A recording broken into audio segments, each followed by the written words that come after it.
నమస్కారం అండి. ఈరోజు అమ్మ ఆసరా వృద్ధాశ్రమంలో అనగాం చెవులు గాలి శ్రీమతి వై శాంతి గారు వారి కుటుంబ సభ్యులు అన్నదాతగా ఎదురుస్తున్న ధన్యవాదాలండి. మీరు మీ కుటుంబ సభ్యులు నిండు నూరేళ్లు ఆయురారోగ్యాలతో అష్టైశ్వర్యాలతో వద్దని కోరుకుంటూ అన్నదాత సుఖీభవ. అలాగే ఈరోజు సందర్భం ఏంటంటే మానవ సేవ మాస లక్ష్యంగా 65 మంది రాష్ట్ర వృద్ధులకు ఆకలి తీర్చడానికి శ్రీమతి వై శాంతి గారి భర్త గారు కీర్తి శేషులు శ్రీ అశ్విన్ కుమార్ వర్మ గారి 5వ సంవత్సరికం ఆబ్దికం సందర్భంగా వారి జ్ఞాపకార్థంగా ఈరోజు అనగాం చేయడం జరుగుతుంది. అలాగే కీర్తి శేషులు శ్రీ అశ్విన్ కుమార్ వర్మ గారికి వారి 5వ సంవత్సరికం ఆబ్దికం సందర్భంగా వారికి నివాళులు శ్రద్ధాంజలి ఘటిస్తూ వారి పవిత్ర ఆత్మకు శాంతి కలను కోరుకుంటూ స్వర్గబాబు చంద్ర మనసారా కోరుకుంటూ నమస్సుమాంజలి.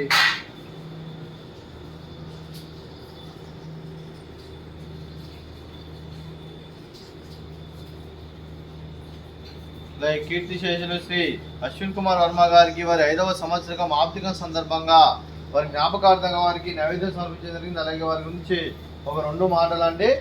మా హృదయ ఫలకాలపై చెక్కిన సజీవ శిల్పం మీ రూపం, అనురాగానికి చిరునామా మీ హృదయం, మీరు వేసిన అడుగు ఆదర్శం, నడిచిన దారి సదా ఆశయం, చేరిన ప్రతిగమ్య స్ఫూర్తి శిఖరం, మీరే మాకు మార్గదర్శి, ప్రేమానురాగాలతో మా అందరికి వెలుగునిచ్చి జీవన జ్యోతిగా ఆఖరి వరకు దారి చూపారు. అలసి సొలసిపై విశ్రమించిన మీ పాదాలకు మా హృదయపూర్వక నివాళులు అర్పిస్తూ మీ పవిత్ర ఆత్మకు శాంతి కలను కోరుకుంటూ స్వర్గబాబు చంద్ర మనసారా కోరుకుంటూ నమస్సుమాంజలి. అలాగే మంచితనానికి మారు పేరుగా కల్మషమెరుగని మంచి మనసుతో ఆప్యాయత అనురాగాలతో ఎదుటివారి మొహంలో ఎల్లప్పుడూ చిరునవ్వులు పూయిస్తూ అందరి హృదయంలో నిలిచి మీరు భౌతికంగా మానండి దూరమైన మీ మధుర స్మృతులతో సదాపదిలంగా మీ పవిత్ర ఆత్మకు శాంతికలను కోరుకుంటూ స్వర్గబాబు చంద్ర మనసారా కోరుకుంటూ నమస్సుమాంజలి.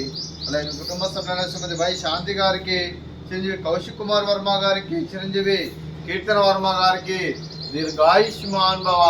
మీరు మీ కుటుంబ సభ్యులు నిండు నూరేళ్లు ఆయురారోగ్యాలతో అష్టైశ్వర్యాలతో వద్దని కోరుకుంటూ అలాగే సంవత్సరం తలపెట్టిన అన్ని పనులు విజయం లభించి ఆధ్యాత్మికంగా వ్యక్తిగతంగా ఉన్నత శిఖరాలు అధిరించే శక్తి ఆ భగవంతుడికి ప్రశంసలు కోరుకుంటూ అలాగే మీకు ఎన్నటితర ఆయురారోగ్యాలు అష్టైశ్వర్యాలు సుఖశాంతులను ప్రశంసని దేవుని పేరుతో దీర్ఘాయుష్మాన్ భవ. అలాగే మీకు మీ కుటుంబ సభ్యులందరికీ ఆ పరమశివుని ఆశీస్సులు, ఆ ముక్కడి దేవతల ఆశీస్సులు, అలాగే ఇక్కడ ఉన్న 65 మంది ఆశీస్సులు మీకు ఎల్లప్పుడూ ఉండాలని కోరుకుంటూ ధన్యవాదాలండి. అలాగే ఆశ్రమానికి పెద్ద దిక్కురిస్తున్న తండ్రి లాంటి పెంటేసార్కు మరియు పుష్పలమ్మ గారికి పాదాభివందనం చేస్తే ఇక్కడ 365 రోజులు నిత్య అన్నదానం జరగ కాన్సెప్ట్తో ముందుకు వచ్చి తను చేస్తున్న 100 మంది 1000 మందితో చేపిస్తున్న పెంటేసార్కు మరియు పుష్పలమ్మ గారి వారి కుటుంబ సభ్యులందరూ ఎల్లప్పుడూ నిండు నూరేళ్లు ఆయురారోగ్యాలతో అష్టైశ్వర్యాలతో వద్దని కోరుకుంటూ వారికి వారి కుటుంబ సభ్యులందరికీ ధన్యవాదాలండి. అలాగే శ్రీమతి వై శాంతి గారు, మీరు మీ కుటుంబ సభ్యులు అన్నదానం చేస్తున్నారు, మేము అన్నదానం స్వీకరిస్తున్న దాత సుఖీభవ.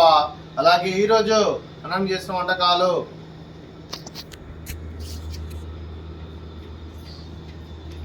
ఫ్రూట్స్ బనానా, అలాగే స్వీట్ మర్ద కాజా, అలాగే పాపడు, అలాగే రైస్, అలాగే ఆలూ కర్రీ, అలాగే పాలకూర పప్పు, అలాగే సాంబారు.